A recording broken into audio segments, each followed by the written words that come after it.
So the two problems that almost all brands are facing at any given time and with any varying degree is differentiation and scale.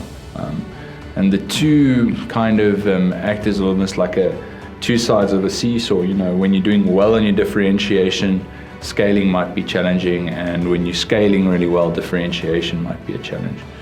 Now, differentiation is really important because, as we discussed before, you really want to create a brand that is not easily replaceable.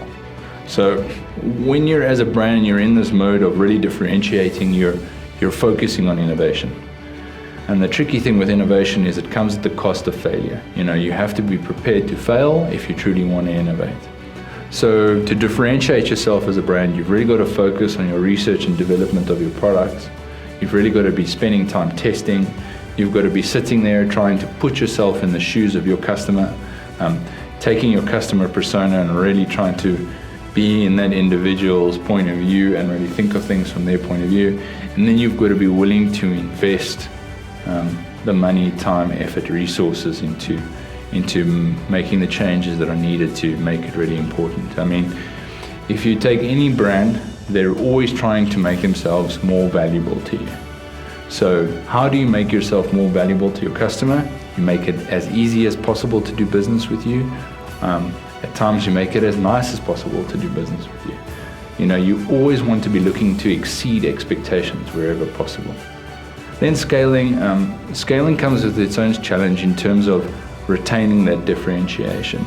So you don't want to grow and dilute. You always want to grow and retain your differentiation. Otherwise, fundamentally, as you grow, your revenue might increase, but your profits might actually flatline or decrease even, because if you have a business that has scale but no differentiation, you're always losing out on profit margin. You're always going to be squeezed because people are fundamentally trading on you as a price, as a commodity versus something like a brand which I cannot replace. So, if you think of any purchasing decision that you make, you will always have certain biases to certain brands in certain spaces, depending on what you personally are into and where your interests lie.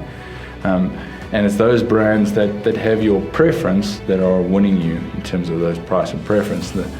In the other areas, you may be, less so easy. So let's say, for example, like petrol, for example, might not be a big deal to you where you buy your petrol, because it's petrol.